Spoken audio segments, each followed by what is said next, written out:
You think this is about sex. It's not, because if it were, you would have already solved it. But something keeps pulling you back, and at some point you start asking yourself, why can't I stop? Well, what if nothing is wrong with you? And this is exactly what your brain has been trained to do. This video is brought to you by my HarperCollins published book, Mind Over Explicit Matter. If you're ready to quit porn and reclaim your life mentally and physically, go over to drtrishleigh.com/book. This isn't random. Your brain learned a fast way to change how you feel, a quick shift, a reliable pattern. And over time, it stopped being a choice. It became automatic because your brain didn't just learn how to feel good. It learned how to escape what feels bad. Now, I know it doesn't feel like addiction. It feels like you're fine until you're not. So you're scrolling, you're not really looking for anything, and then suddenly you are. You tell yourself it'll just be a quick release, take some stress away. Sometimes you even feel more excited about your partner leaving so you can be alone to watch guilt-free. And when you do connect, you're not fully there. You replay scenes in your mind. Over time, you're not even chasing anything at all. You're just trying to focus, relax, or maybe even fall asleep. So if this were about sex, you'd stop when you weren't in the mood, right? Think about it. But that's not what happens. And this is what I see with my clients all over the world. It doesn't stay the same. It escalates. What used to be enough isn't anymore. It shifts. It becomes something they use to stay focused, to get through the day, to keep their mind engaged. I want you to know that's not desire. That's your brain trying to manage discomfort. Not chasing pleasure, regulating how you feel. So at first, it's just something you do to feel better, right? To take the edge off, to shift your state, but it works. So your brain learns from it. It links discomfort to the behavior for relief. And once that loop is established, it starts to automate itself. Now, when something feels off, your brain doesn't ask what's best. It runs the pattern that's worked before.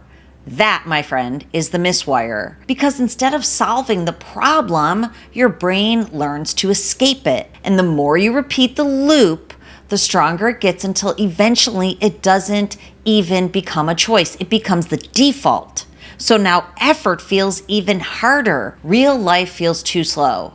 And anything that takes time feels less worth it.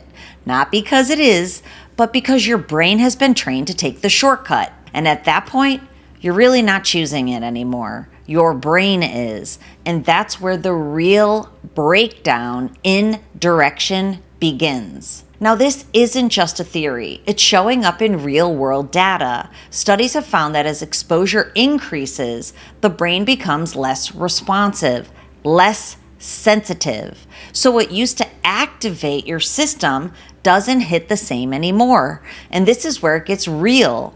In clinical research, over half of the users reported reduced libido and erectile dysfunction in real-life relationships, not because something is physically broken, but because the brain has adapted to something stronger. Now, your brain starts flipping between two states. Strained brain, which is wired, overstimulated, pushed too high, and drained brain, flat.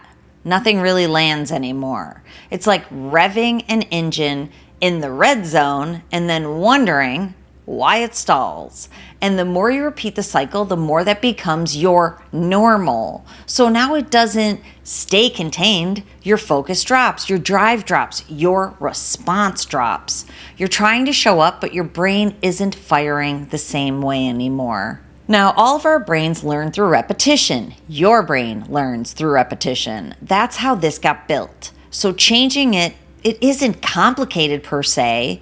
You have to feed a different pattern. But here's the part that people don't expect. There will be discomfort. It will get uncomfortable because repetition becomes familiar and your brain is wired to protect what's familiar, even if it's not working for you anymore. So when you try to change it, you don't feel better right away. You feel off. Not because anything is wrong, but because the pattern is new. Your brain isn't trying to hurt you. It's trying to preserve the system that you built. And to be fair, it did work for a while until it didn't. So when you start rewiring this pattern, it doesn't feel extreme. It feels very slow and steady at first. And that can feel uncomfortable, my friend. But once your brain isn't swinging back and forth anymore and it's not chasing the highs or the lows, it just feels stable, that feels good. Your focus holds and you don't have to force it. Energy doesn't spike up and down. It stays consistent. And the biggest shift is that your real life begins to be enjoyable. Not intense, not overwhelming, but enough. Because when your life has direction, your brain doesn't need escape anymore. You become the driver again in that hijacked system. You gain control again. And at some point, this isn't about trying harder because you've already done that, right? This is where you stop guessing. Your map of your brain shows you exactly what it's doing, what it's been trained to do, and how to retrain it to get back to regulation. Some patterns are behavioral and emotional, but truly, they are neurological.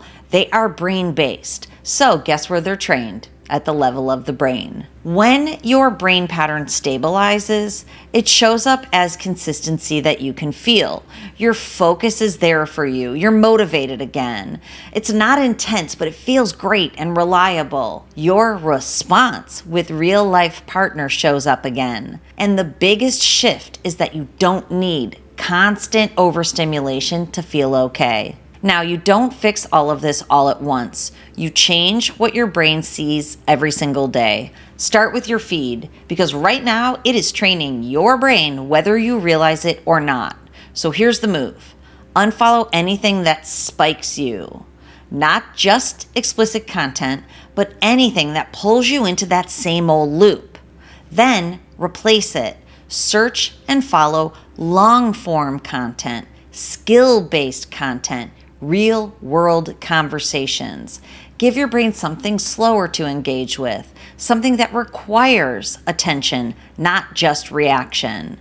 And here's a good rule for you. If it spikes you, it is training you. If it steadies you, it's rewiring you.